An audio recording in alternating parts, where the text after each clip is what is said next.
Hi, everyone, and welcome to Student Teaching. I'm really excited to get started with all of you, and I hope that this video is helpful and it can be something that you refer to along the way. I will be with you as most of your supervisors, but I am also your instructor for the course EDUC 450, which is Student Teaching.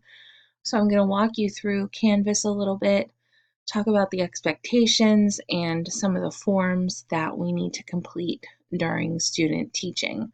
I'm going to do my best to keep this to 15 minutes or less. That's how long Screencast-O-Matic lets me record. So if I need to make a second video, I will. And I really do hope that you ask questions. I would have loved to have a face-to-face meeting, but timing is just not great over the holidays. So I hope this helps, and please ask any questions that you think of. And I'm going to post this in the announcements, so you can write your questions right in the announcements so other people can see the questions that you ask as well. It might help somebody else. So most of you are familiar with the Canvas setup. We have the syllabus posted on the main page, my information there. You'll click on modules and you'll kind of see our setup. There's a welcome module, and there are 2 data forms that are helpful if you complete. You don't necessarily have to use the forms, but you can just reply in the text box with the information for me. It's just like your cell phone, what's the easiest way to contact you, things like that. And the same with your cooperating teacher. I do have all their emails, so these aren't a huge deal. You'll see that there are points attached to everything in Canvas, but there's really not going to be a point total for your grade. That will be based on your observations that I do with you and your midterm and your final evaluation, what your grade is. You do need to complete all of these things, but it's not like a point based. It's more of a pass fail kind of thing with student teaching, because you don't want to get a B in student teaching. School districts will look at that and then not want to hire you. So that's kind of the school of thought there with our point values. But I'm going to walk you through a couple of these things too, but I just wanted to kind of show you what we'll do each week. So each week you're expected to turn in lesson plans. So what I like to see is the lesson plan on Sunday or Monday for the week that you're going to be teaching. So I want your plans beforehand. That first week, you're probably not going to have a plan except for maybe an intro plan. So I'm fine if this one is skipped. But you will need to do a weekly reflection at the end of each week. It's kind of a journal that we keep. So if I click on that, I'll show you what that looks like. We talk about reflective practice as a teacher. It plays a huge role in looking at your own actions and experiences and growing professionally. We talk about domain 4 professional responsibilities there.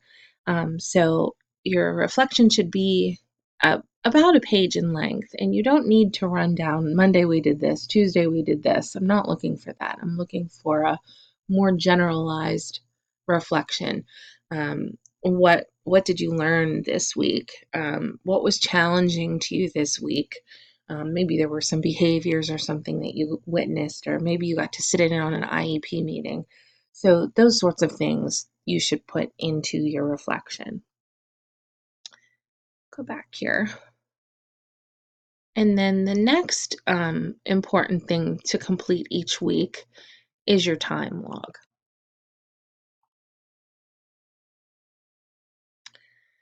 So at the end of each week, please scan your completed weekly time log here with signature from your cooperating teachers. These will be placed in your file for PDE to review. So if we would get audited, this is our proof that you student taught the weekly log, let me pull this up here. Looks like this. So I will send you a copy of all of these files that we're looking at too. So you're going to check, you can put the number, like, so week 1, 2, 3 for the report number. You are all ECE, and you put your name in here and week ending, and then you put your hours in. So how much time did you spend teaching on any given day? How much time did you spend observing your teacher on any given day? So there's just some things here. So these times will change throughout the process as you take over more. And then it's important to put your total hours at the end. Now, when we talk about student teaching hours, you are working a regular teacher day. Student teaching is like a full-time job where you don't get paid.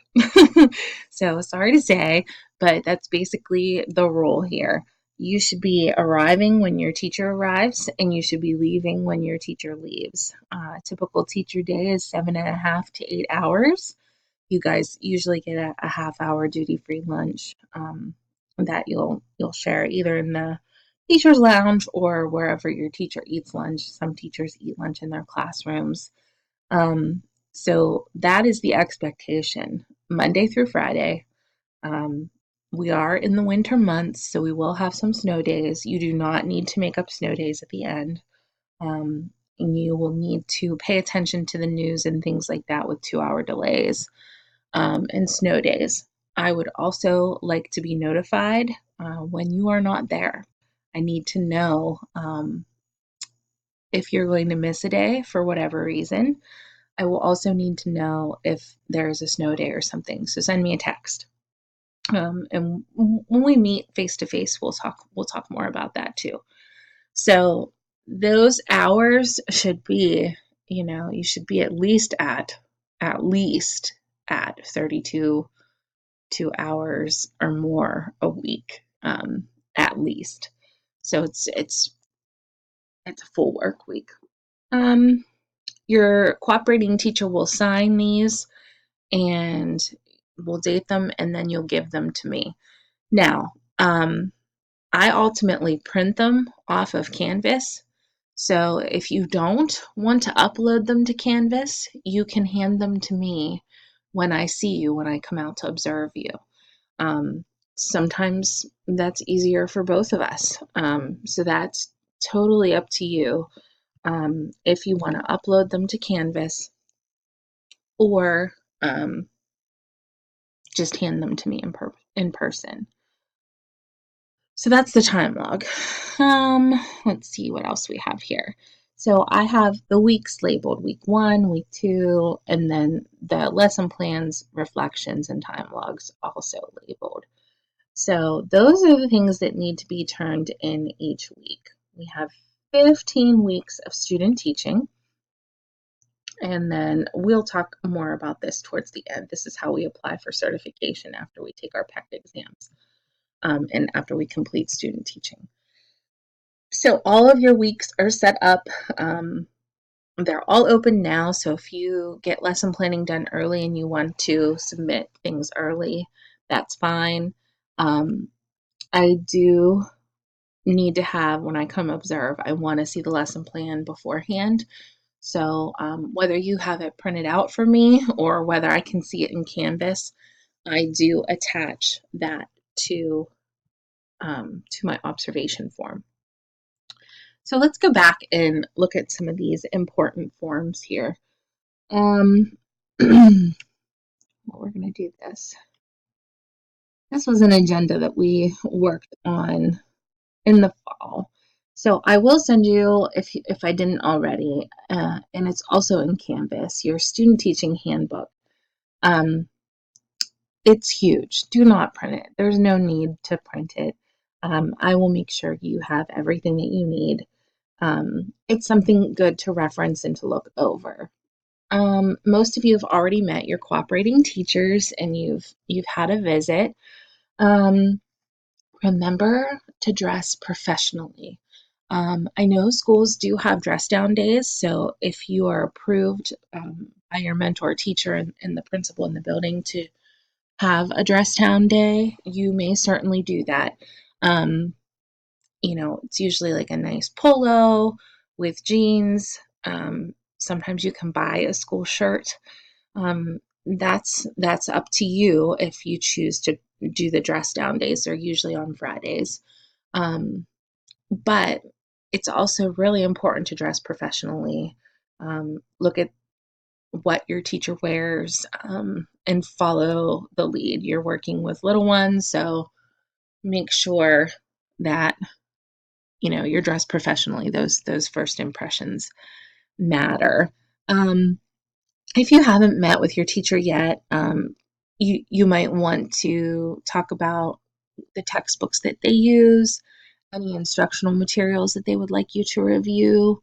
Most schools are going to be back in session this week, after New Year's, or next week. So if you haven't visited, you still have time to go visit. Um, and it's also important when you do start is you definitely want to meet your principal and the school secretary. Um, Thank them for the opportunity, letting you work in their building. The school secretary is vital to any school building, so it's important to be very friendly and let them know how much they're appreciated. Um, Also, all your clearances have to be in order, which I think most of you have that done with Sherry Link in the Francis Worldwide office. So take a copy of your clearances with you to your school, and you should also always go with your ID. If you don't have a driver's license, it's your ID.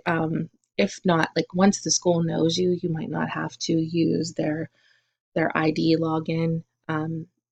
But until then, make sure and ask the principal and the secretary how they want you to check in and check out. Also, ask them where you should park if you are driving. So that's always important. During that first week of student teaching, maybe do an intro lesson. Um, get to know your students, like a getting to know you lesson. Maybe some of you have already done that in your visits, so that's great. Let's see what else we have on here. Absences, we kind of already talked about that. If you're going to be absent from student teaching for any reason, you must alert your cooperating teacher. They're depending on you to be there, and you might be teaching a lesson, so they need to know if you're not going to be there that day. You'll also need to let me know. So make sure you email me, text me, call me. Let's see here. And then, of course, dress code that we already talked about. So be sure you're dressed professionally. All right, I am going to stop this video, and I didn't make my 15-minute mark, so I'm going to make a second video. So stay tuned for part 2.